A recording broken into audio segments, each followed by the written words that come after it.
Presiden harus mengambil sikap keras. Satu, batalkan. Presiden harus mengambil sikap keras. Satu, batalkan peraturan Kapolri dengan keputusan Presiden seperti Bang yang disampaikan tadi.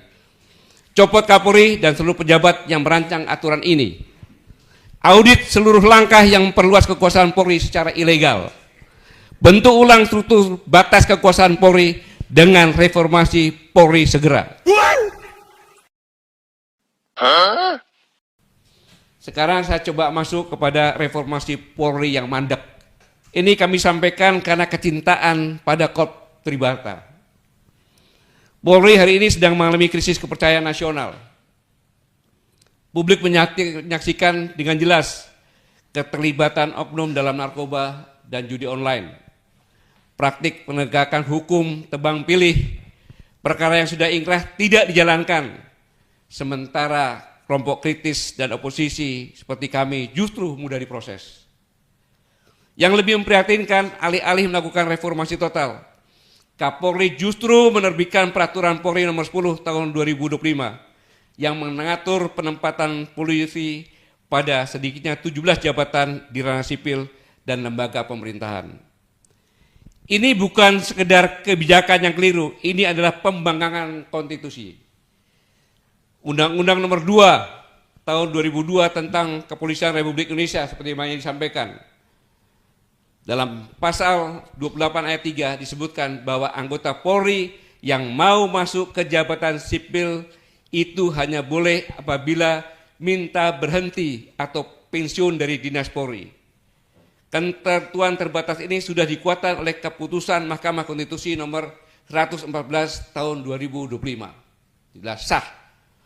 Kemudian bertentangan dengan Undang-Undang nomor 20 tahun 2023 tentang ASN, Aparatur Sipil Negara, terutama pasal 19 ayat 3, bahwa jabatan-jabatan sipil di tingkat pusat boleh diduduki oleh anggota TNI dan Polri sesuai dengan yang diatur di dalam Undang-Undang TNI dan Undang-Undang Polri. Dan Undang-Undang Polri tidak mengatur itu yang aktif. Pembusukan reformasi dan upaya sistematis membangun superbody yang bisa meruntuhkan fondasi negara hukum Indonesia. Mengapa demikian? Karena langkah ini adalah langkah tindakan pembangkangan terhadap keputusan Mahkamah Konstitusi yang final dan mengikat. Putusan MA bukan saran, bukan paduan. Itu hukum tertinggi setelah Undang-Undang Dasar 1945. Ketika Kapolri berani menginjaknya, itu artinya Kapolri menantang konstitusi secara frontal. Dan lebih berbahaya lagi, tindakan ini dilakukan tanpa konsultasi politik, tanpa mandat presiden, tanpa dialog publik, seolah-olah Polri adalah entitas yang berdiri di atas negara. Ini sangat berbahaya. Inilah sebenarnya definisi negara dalam negara, dan kita sedang melihatnya tumbuh di depan mata. Polri menuju superbody. Kepala negara harus mengerem atau tergerus. Ketika polisi aktif bisa duduk di BSSN, BNPT, Basarnas, Imigrasi, Bea Cukai, Bakamla, BNN, dan seterusnya, maka Polri sedang memetakan pengaruh semua sektor strategis negara. Saya ulangi, Polri sedang memetakan pengaruh ke semua sektor strategis negara. Keamanan, data cyber, logistik, pergerakan manusia, penegakan hukum, intelijen teknis, hingga kebijaksanaan publik. Inilah fase superbody lembaga yang menguasai struktur negara dari hulu sampai dengan hilir. Namun apa arti reformasi ketika Polri masuk ke lembaga sipil tanpa batas? Polri memperluas wilayah kekuasaan tanpa mandat. Polri mengabaikan keputusan Mahkamah Konstitusi. Polri ingin menduduki hampir seluruh ruang negara. Itu bukan sekedar kegagalan reformasi. Itu adalah pengkhianatan terhadap reformasi.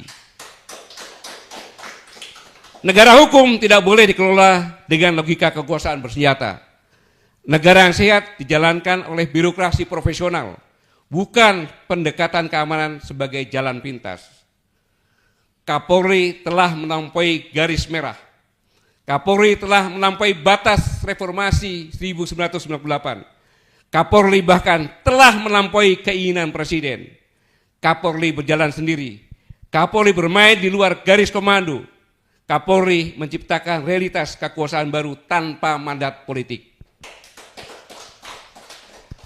Kapolri bukan saja melakukan sabotase struktural, tetapi telah melakukan pembangkangan dan penyanderaan Presiden. Jika bukan Presiden tersandera, setidaknya Presiden tidak berdaulat penuh dalam mengendalikan institusi kepolisian. Ini faktanya. Ketika Presiden akan membentuk tim reformasi polisi, Kapolri membentuk tim reformasi dan Presiden tidak meminta Kapolri membubarkan tim reformasi internal Polri meski Presiden telah membentuk timnya sendiri. Pernyataan Kapolri. Jadi saya kira kalau kita tidak mereform diri kita sendiri, tentunya beberapa hebat pun komite ataupun komisi yang dibentuk orang yang ada di dalamnya, kalau kita nggak mau mereform kita sendiri, ya percuma. Ini pembangkangan yang jelas-jelas kepada Presiden. Ingat, polisi di bawah Presiden. Presiden berkuasa penuh pada Kepolisian Republik Indonesia.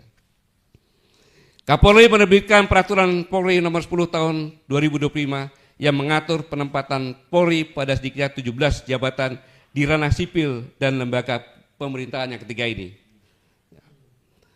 Kapolri menjalankan agenda sendiri meski ada keputusan resmi Presiden dan keputusan Mahkamah Konstitusi. Artinya, ini adalah insubordinasi institusional. Level yang paling serius, paling tinggi dari kata insubordinasi. Karena bukan sekedar membangun personil, bukan sekedar membangkang personil, tapi membelokkan arah institusi yaitu Polri dari kehendak konstitusi negara. Ini sangat berbahaya. Presiden harus mengambil sikap keras. Satu, batalkan peraturan Kapolri dengan keputusan Presiden seperti Bang Yani sampaikan tadi. Copot Kapolri dan seluruh pejabat yang merancang aturan ini. Audit seluruh langkah yang memperluas kekuasaan Polri secara ilegal. Bentuk ulang struktur batas kekuasaan Polri dengan reformasi Polri segera. Jika Presiden tidak bertindak, maka akan tercipta Presiden mematikan. Lembaga penegak hukum bisa melawan hukum. Anak buah bisa melawan komandan dan komando. Institusi bisa melampaui negara. Dan ketika itu terjadi, Presiden tidak hanya kehilangan Polri, ia kehilangan negara. Saudara-saudaraku sekalian, pada tanggal 11 Desember yang lalu, Koalisi Aksi Menyelamatkan Indonesia mengadakan diskusi, dihadiri 23 orang kami, dan dari diskusi ini ada yang menarik tentang reformasi polisi tadi. Terjadi di intelektual pinggiran, kami kan intelektual pinggiran nih, orang ya. Bahwa apabila Presiden tidak mengambil sikap keras yang saya sampaikan tadi, maka akan terbentuk persepsi publik. Saya ulangi, apabila Presiden tidak mengambil sikap keras yang saya sampaikan tadi, maka akan terbentuk persepsi publik sebagai berikut. Satu, secara de jure, Presiden Republik Indonesia adalah Jenderal TNI Purnawirawan Prabowo Subianto. Tetapi secara de facto, Presiden Republik Indonesia adalah Jenderal Polisi Sulistyo Sigit.